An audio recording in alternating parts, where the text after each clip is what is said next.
আসসালামু আলাইকুম। আশা করি সবাই অনেক ভালো আছেন। আলহামদুলিল্লাহ, আল্লাহর অশেষ রহমতে আমরাও সুস্থ আছি, ভালো আছি। তো এই যে আমার মা এসেছে গ্রাম থেকে। আমার মা বাবুকে অনেক দেখতে মন চাইছিল, এই জন্য না বলেই চলে আসছে। আমি জানিও না যে আমার মা আজকে আসবে। এদিক দিয়ে আমার ঘরে মানে খাবার কিছু নাই, এই জন্য আমি একটু দোকানে গিয়েছিলাম। তারপর এদিক দিয়ে দেখেন মায়ের মন যেহেতু, নতুন গাছে খেজুর হয়েছে তাই 4-5টা খেজুরি নিয়ে আসছে। এই যে কলা, এই যে কাঁচা আম, পাকা আম, তারপরে ডাটা, তারপরে হচ্ছে এই যে ধুন্দল। তারপরে এদিক দিয়ে আমি নাস্তা নিয়ে আসলাম। এই যে নাস্তা খাবে মা, আমিও খাবো, আমিও খাই নাই। আটাও শেষ হয়ে গেছিলো, তারপর আবার যে আটা আনছি।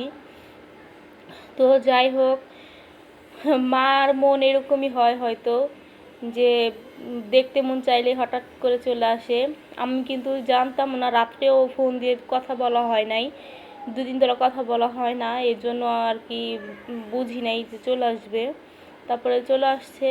আমি আবার আল্লাহ বাঁচায় রাখলে কুরবানি পড়ে যাবে, এই জন্য এই যে সামনে আমাদের একটা দোকান আছে, এখান থেকে আমি কিছু চিংড়ি মাছ আর হচ্ছে ট্যাংরা মাছ আনছিলাম।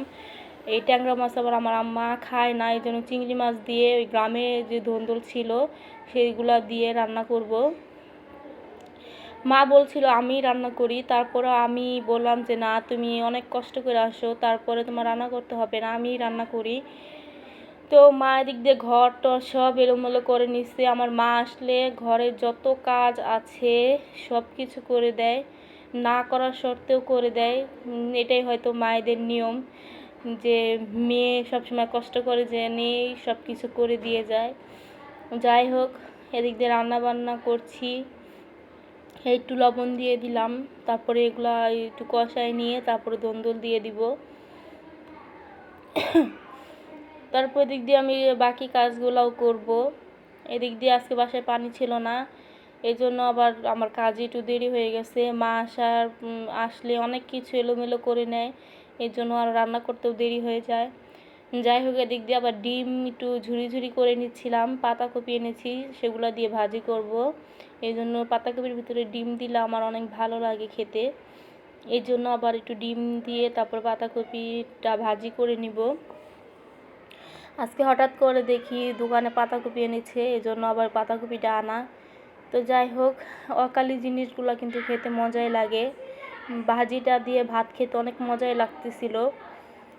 তারপরে ভাবলাম যে কালকে যে আবার আরেকটা আনবো, হয়তো কালকে আবার এতটা মজা লাগবে না। প্রথম যে জিনিসটা অনেক মজা লাগে সেটা কিন্তু খেতে ভালো লাগে। তো যাই হোক, আমার মা গ্রামে থাকে, অনেক কাজের ইসে কিন্তু বেশি আসতে পারে না। আমার মা কিন্তু বেশি থাকতেও পারে না।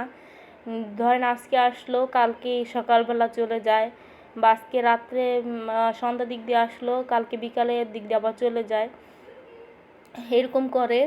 কারণ বাসায় অনেক গরু, তারপরে ছাগল, তারপরে ধরেন হাঁস মুরগি, তারপরে আমাদের অনেক ফসল করে, এগুলা দেখাশোনা আমার বাবা একা থাকে। বাসার আশপাশেও তেমন কোনো মানুষ নাই, যেহেতু আমাদের অনেক মানে একা একটা চরের ভিতরে বাড়ি। আমি যদি গ্রামে যাই তখন আপনাদেরকে অবশ্যই দেখাবো আমাদের গ্রামের বাড়ি।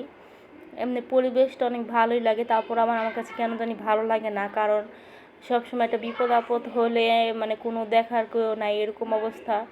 যাই হোক, এই যে ট্যাংরা মাছ আলু দিয়ে রান্না করেছি টমেটো দিয়ে, আর হচ্ছে ভাত, তারপরে ভাজি, তারপরে হচ্ছে ওই যে চিংড়ি মাছ দিয়ে ধুন্দুল দিয়ে যে রান্না করেছিলাম সেইগুলো। এদিক দিয়ে দেখেন আমার মা আর আমার মেয়ে বসে পান খাইতেছে, পাকা বুড়ি একটা। বলে নানু আমাকে একটু পান দাও, আমি পান খাবো।